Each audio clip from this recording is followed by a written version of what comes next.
السلام علیکم ورحمۃ اللہ وبرکاتہ۔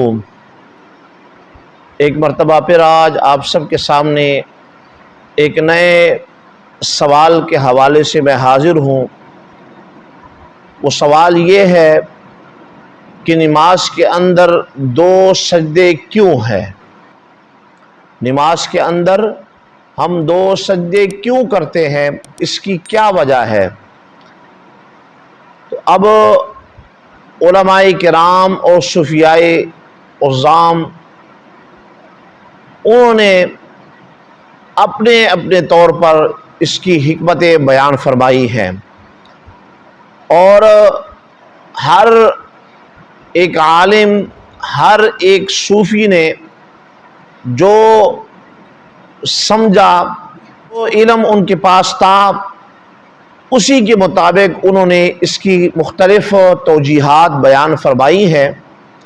آج میں آپ کے سامنے ان میں سے چار ایسی باتیں ہیں، چار ایسے اقوال ہیں، چار ایسی توجیحات ہیں جو میں آپ کے سامنے بیان کرتا ہوں۔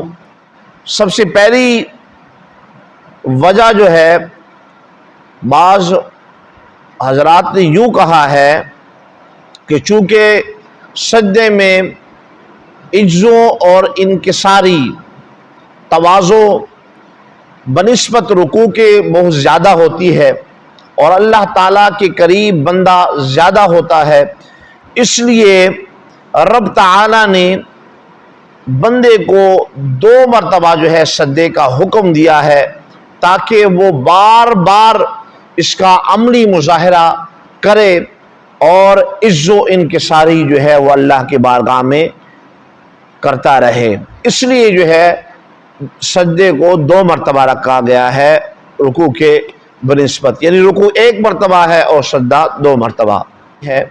نمبر دو، پہلی توجیہ آپ نے عز اور انکساری کے حوالے سے سنی۔ اب دوسری توجیہ جو بعض حضرات نے یوں بیان کی ہے کہ نمبر دو، بعض حضرات نے اس کی توجیہ یہ لکھی ہے کہ جب اللہ تعالیٰ نے ملائکہ کو سجدہ کرنے کا حکم دیا تو تمام ملائکہ سجدے میں گر گئے۔ شیطان جو ہے وہ شقاوت اور نافرمانی کی وجہ سے وہ سجدے میں نہیں گیا، تو جب ملائکہ نے سر سجدے سے اٹھایا، دیکھا کہ شیطان جو ہے شقاوت اور نافرمانی کی وجہ سے سجدہ کرنے سے گریز کر رہا ہے، تو فرشتوں نے اللہ تعالیٰ کی توفیق جو اللہ تعالیٰ نے انہیں عطا کی، اس توفیق پر انہوں نے دوبارہ جو ہے دوسرا سجدہ کیا، تاکہ اللہ تعالیٰ کا شکر بھی بجا لائے، اور شیطان کو جلانا بھی مقصود تھا کہ شیطان اور جو ہے اس شقاوت اور اس نافرمانی میں اور جو ہے وہ جل جائے۔ تو یہ وجہ بھی جو ہے اور بعض علماء نے لکھی ہے کہ شکرانے کے طور پر، نعمت کے طور پر، توفیق خداوندی کی طور پر، توفیق دینے پر ملائکہ نے دوسرا سجدہ کیا، کہ اللہ تعالیٰ نے ہمیں یہ اعزاز بخشا، یہ توفیق دی کہ ہم نے سجدہ کیا۔ شیطان کو سجدے کی توفیق بھی نہیں دی، ہمیں سجدے کی جو ہے وہ توفیق اللہ تعالیٰ نے دی۔ بعض حضرات نے تیسری وجہ اب آپ کے سامنے میں بیان کر رہا ہوں کہ بعض حضرات نے یوں بھی کہا ہے کہ جب اللہ تعالیٰ نے بنو آدم سے عہد لیتے وقت انہیں سجدے کا حکم دیا تو تمام مومنین سر بسجود ہو گئے، اور کفار جو ہے وہ انہوں نے سجدہ کرنے سے اعراض کیا۔ تو جب مومنین نے سجدے سے سر اٹھایا، دیکھا کہ کفار جو ہے وہ سجدہ نہیں کر رہے، تو اللہ تبارک و تعالیٰ کی اس توفیق پر اور اس نعمت کی عطا کرنے پر انہوں نے شکرانے کے طور پر جو ہے اللہ تعالیٰ کی بارگاہ میں دوسرا سجدہ کیا۔ تو یہ بھی ایک وجہ بعض حضرات نے لکھی ہے۔ بعض حضرات سے مراد علماء کرام اور صوفیاء کرام اس سے مراد ہے۔ اب آتے ہیں چوتھی اور آخری وجہ پر، یعنی آخری جو توجیہ ہے وہ کیا بیان فرمائی ہے؟ بعض حضرات نے اس کی توجیہ یہ بیان فرمائی ہے کہ سجدوں کی تکرار سے اس بات کی طرف اشارہ ہے کہ انسان مٹی سے پیدا کیا گیا ہے اور مٹی ہی میں اس نے جانا ہے.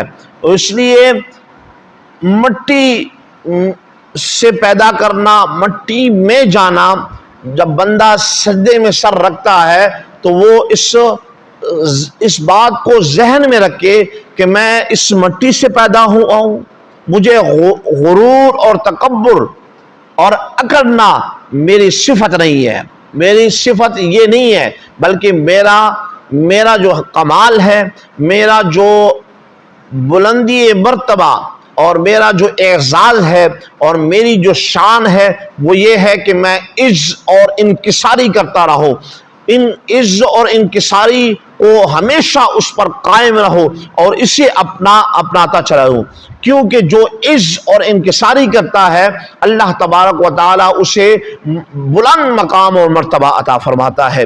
کبھی آپ نے دیکھا ہوگا کہ جو پھلدار درخت ہوتا ہے وہ جھکا ہوتا ہے بنسبت اس درخت کے کہ جس پہ کچھ نہیں ہوتا. اس لیے جس کے پاس کچھ ہوتا ہے وہی جو ہے اپنے آپ کو نیچے گراتا ہے اور عز اور انکساری اس کے اندر پیدا ہوتی ہے. اس لیے بعض حضرات نے اس کی یہ توجیہ بیان فرمائی ہے کہ چونکہ اس کے اندر جو ہے اس بات کی طرف اشارہ ہے کہ انسان مٹی سے پیدا کیا گیا ہے اور مٹی کے اندر اس نے جانا ہے، تو عز اور انکساری اس کی جو ہے کمال ہے. عز اور انکساری کرنا اس کا کمال ہے اور غرور اور تکبر کرنا اس کا کمال نہیں ہے. تو اس لیے انسان اس مٹی سے پیدا کیا گیا ہے اور اسی مٹی میں اس نے جانا ہے. تو اس لیے وہ یاد رکھے کہ میں نے اس میں جانا بھی ہے. تو اس لیے وہ کہ زمین جو ہے روزانہ انسان کو پکارتی ہے کہ اے مومن بندے تو مجھ پر جو ہے نیکیاں کر لے، مجھ پر جو ہے نیکیاں کر لے اور نیک اعمال کر لے، کل تو نے میری طرف آنا ہے. تو انسان جو مومن ہوتا ہے یہی مٹی یہی زمین اس کے ساتھ جو ہے ایک ماں کی گود کی طرح اس کے ساتھ پیش آتی ہے. اور جو بندہ اکڑ کے چلتا ہے، جو بندہ تکبر کرتا ہے اور اس زمین پہ اکڑ کر چل رہا ہوتا ہے، تو یہی زمین روزانہ اسے پکارتی ہے کہ ایک دن تو نے میرے طرف آنا ہے اور میں پھر تیرے ساتھ ایسی سختی کے ساتھ پیش آؤں گی کہ تیرے ایک پسلی دوسرے پسلی سے جو ہے وہ نکل جائے گی. تو اس لیے یہ چار جو ہے وجوہات علماء کرام اور صحابہ کرام نے یہ بیان فرمائی ہے کہ اس لیے اللہ تبارک و تعالی نے انسان کو 2 سجدے کا حکم دیا ہے. انسان 2 سجدے اس لیے جو ہے نماز میں کرتا ہے کہ یہی جو ہے 4 وجوہات ہیں. باقی بھی بہت ساری وجوہات مختلف علماء کرام نے بیان کی ہے، لیکن چونکہ یہ جو ہے وجہ بہت زیادہ جو ہے اس کے اندر جو ہے انسان کو ایک سمجھ آ سکتی ہے اس بات کی. تو اس لیے یہ جتنی باتیں آپ نے سنی ہے اس سے خود بھی جو ہے فائدہ اٹھائیں اور دوسروں تک بھی جو ہے اس پیغام کو پہنچانے کی کوشش کریں تاکہ جو ہے علم کے اندر جو ہے وہ اضافہ